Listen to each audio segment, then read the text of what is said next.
वही last video में हमने प्रथम चैप्टर के प्रथम सात अंक के क्वेश्चन कर लिए थे। अब बात करेंगे आठवां क्वेश्चन। आठवां क्वेश्चन है ए भुजा वाले समबाहु त्रिभुज एबीसी। आठवां कोई समबाहु त्रिभुज है, वो समबाहु त्रिभुज का नाम हो गया आपके पास में एबीसी। ए बी सी के शीर्षों पर तीन आवेश हैं। इसके शीर्षों पर तीन आवेश हैं। यहाँ जो बिंदु ए है, इस बिंदु ए पर 2 क्यू आवेश है। आपका जो बिंदु बी है, उस बिंदु बी पर -q आवेश और सी पर कितना है, -q आवेश बिंदु ए बी सी पर स्थित है, चित्रानुसार रखे हुए हैं। तो इस निकाय का द्विध्रुव आघूर्ण ज्ञात करो। क्या ज्ञात करना है? द्विध्रुव आघूर्ण। सबसे पहले मैं बात करना चाहूँ द्विध्रुव क्या है। एक -q आवेश, एक +q आवेश एक दूसरे से अल्प दूरी पर हो जाए तो एक द्विध्रुव बनेगा।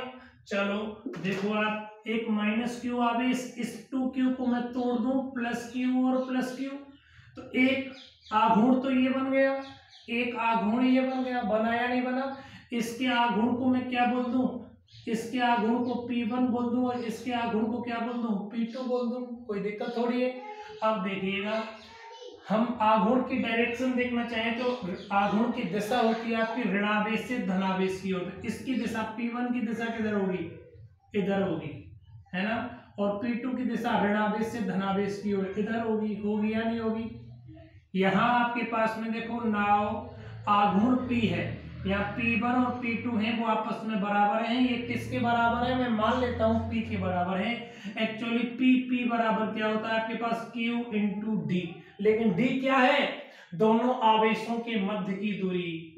जैसे आपके पास में ये कोई ऋणावेश था, ये कोई धनावेश था, इनके मध्य दूरी 2a थी, तो आपके पास आघूर्ण आता था P बराबर Q इंटू 2a, ये आता था। अब देखो आपके पास में त्रिभुज की जो समबाहु त्रिभुज है, इनकी भुजा दे रखी है, उसने ए भुजा दे रखी है, तो यहाँ D का मान कितना आ जाएगा? A आ जाएगा। आएगा या नहीं आएगा? D for distance. ठीक, चलो अब देखो इनका रिजल्टेंट, एक आघूर्ण इधर हो गया, एक आघूर्ण इधर हो गया, इन दोनों का रिजल्टेंट चाहिए। इन दोनों के मध्य कितना कोण बनेगा? 60 डिग्री का कोण बनेगा। क्यों बना? क्योंकि यहाँ आपके पास में समबाहु त्रिभुज है, तो कोण ए आपका 60 डिग्री का है, तो ऊपर वाला कोण भी 60 डिग्री का होगा। 60 डिग्री का क्यों हुआ? क्योंकि शीर्षाभिमुख कोण है। तो आप देखो P रिजल्टेंट क्या आ गया?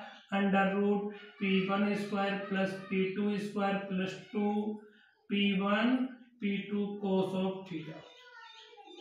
देखो P1 का मान कितना आ गया? P² + P² + 2P गुणा P इंटू cos 60। cos 60 का मान कितना होता है बेटा? sin 30 के बराबर, और sin 30 का मान कितना होता है? 1/2। 2 से 2 कट गया। ये P² कितना आ गया? √3P², मतलब P नेट कितना आ गया? रिजल्टेंट P कितना आ गया आपके पास? √3P, मतलब √3P बराबर क्या होता है? Q into D। D का मान कितना है? A। आपका रिजल्ट क्या आएगा बेटा? नेट P, नेट आघूर्ण क्या आ गया? √3PA। क्वेश्चन खत्म। चलो अगला क्वेश्चन पढ़ो।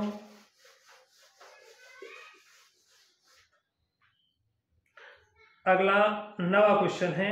9वां क्वेश्चन देखो क्या दे रखा है।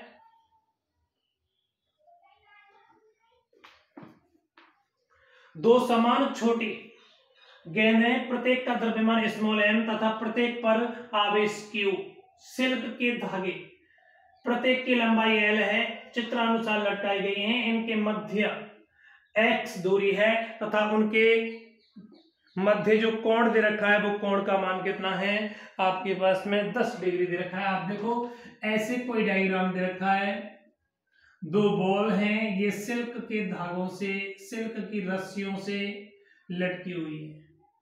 एक डोरी ये रहा, एक बॉल ये रही, एक बॉल ये रही। ठीक, इधर जो कोण दे रखा है वो 10 डिग्री दे रखा है।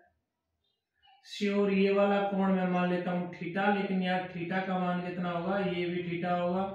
थीटा का मान कितना होगा बेटा? 5 डिग्री होगा या नहीं होगा? आप देखो, ये मैं मान लेता हूं बॉल है, बॉल के द्रव्यमान क्या हुए m, इन दोनों बॉलों की मध्य की दूरी कितनी है, इनकी मध्य की दूरी x दे रखी है उसने। नीचे की तरफ इस बॉल पर नीचे की तरफ क्या काम करेगा, कोई भार बल काम करेगा। ऐसे ही इस बॉल पर भी भार बल काम करेगा। मैं एक ही बॉल को शो करूंगा यहाँ पर, ठीक। चलो आप देखो, इस डोरी पर इस भार के कारण ऊपर की तरफ पृष्ठ तनाव काम करेगा। चलो भाई देखो, जब ये थीटा है तो ये वाला भी कोण थीटा होगा। क्यों हुआ थीटा, एकांतर कोण बन रहे हैं। कौन से कोण है बेटा, एकांतर। दो समांतर रेखाओं को तिर्यक रेखा काट रही है, ये थीटा तो ये थीटा। थीटा टी का इस दिशा में घटक कितना आएगा, टी कोस ऑफ थीटा आएगा, और टी का इस दिशा में घटक क्या आएगा, टी साइन थीटा आएगा। आपकी जो दो बॉल हैं दोनों आवेशित बॉल हैं, तो इन दोनों आवेशित बॉलों पर जो आवेश दे रखा है वो धन आवेश दे रखा है। कौन सा आवेश दे रखा है आपको, धन आवेश दे रखा है। धन आवेश दे रखा है तो देखो इन दोनों में प्रतिकर्षण होगा, तो यहाँ बाहर की तरफ कोई विद्युत बल कार्य करेगा, करेगा या नहीं करेगा।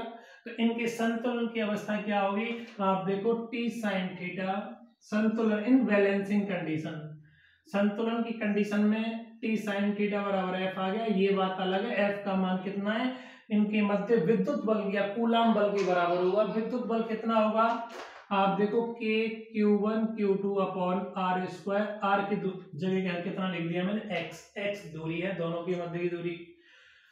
अगला टी कॉस ऑफ थीटा बराबर आपको क्या कर दिया, mg, इसको इसने बैलेंस किया तो t से t कट गया, साइन अपॉन कोस टेन थीटा बराबर क्या आ गया बेटा, के Q1 Q2। उसने आवेश के मान कुछ दिए हैं क्या, उसने बोला है कि दोनों पर आवेश समान है। Q1 बराबर Q2 बराबर Q दे रखा है, तो k Q square upon X square into mg आएगा या नहीं आएगा। अगेन देखो, जब आपके पास में ये पूरा कोण 10 डिग्री का है तो थीटा तो 5 डिग्री का होगा। यहाँ थीटा अति अल्प है, थीटा अल्प है, तब याद रखना जब थीटा अति अल्प होता है उस वाली कंडीशन में साइन थीटा और टेन थीटा आपस में क्या होते हैं, इक्वल होते हैं। क्या होते हैं बेटा, इक्वल होते हैं। कोई समस्या थोड़ी है। क्यों होते हैं, आप देखो साइन जीरो का मान भी जीरो होता है एंड टेन जीरो का मान भी कितना होता है, जीरो होता है, तो दोनों आपस में क्या हो गए, बराबर। लेकिन अपन ऐसे नहीं है कि साइन थीटा के बराबर टेन थीटा कर दिया, कहीं ऐसा कर दें कि साइन थीटा के बराबर कोस थीटा कर दें, अति अल्प कंडीशन में नहीं हो सकता, क्योंकि साइन जीरो का मान तो जीरो हो जाता है लेकिन कोस जीरो का मान जीरो नहीं होता, कोस जीरो का मान तो एक होता है, इसलिए यही कंडीशन वैलिड है। आप देखो टेन की जगह साइन लिख सकता हूं, इसका मतलब साइन थीटा बराबर के Q square upon X square into M G. Now चित्र से आपको साइन थीटा का मान निकालना है। साइन थीटा का मान देखो, ये त्रिभुज ऐसे बन रहा है ना, इस त्रिभुज को मैं अलग से निकाल दूं, ये बॉल है आपकी, ये वाला कोण थीटा है, ठीक। इनकी जो रस्सी है, रस्सियों की लंबाई कितनी दे रखी है उसने, एल रस्सियों की लंबाई दे रखी है शायद, हाँ स्मॉल एल रस्सियों की लंबाई दे रखी थी इनकी। चलो और क्या है, ये पूरी दूरी x थी तो ये वाली दूरी कितनी हो जाएगी, x/2 है ना। हमको थीटा के जस्ट सामने ये क्या हो गया, लंब हो गया, ये आधार हो गया और ये कर्ण हो गया। हमको क्या चाहिए, साइन थीटा, लाल बट्टी कक्का, लंब बटा कर्ण, थीटा के जस्ट सामने लंब कितना आया, x/2, कर्ण का मान कितना है, l, इसका मतलब साइन थीटा का मान कितना आ गया, x/l। इसको समीकरण 1 नाम दे दूं और इसको समीकरण 2 नाम दे दूं।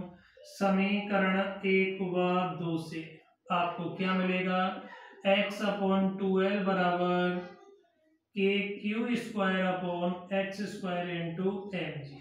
ठीक है बेटा, वो क्या पूछना चाह रहा है आपसे, x का मान पूछना चाह रहा है। किसका मान, x का मान। देखो x³ बराबर 2 के क्यू स्क्वायर इंटू एल बटा एम। x गुणा x x क्यू हो जाएगा बेटा, x का मैं मान निकालूंगा तो क्या आएगा 2k² L अपॉन mg का घनमूल 1/3। ये आपके पास में क्या रहेंगे, आंसर रहेंगे। कोई समस्या थोड़ी है, ये आपके पास में क्वेश्चन संख्या 9 कंप्लीट। ठीक है बेटा।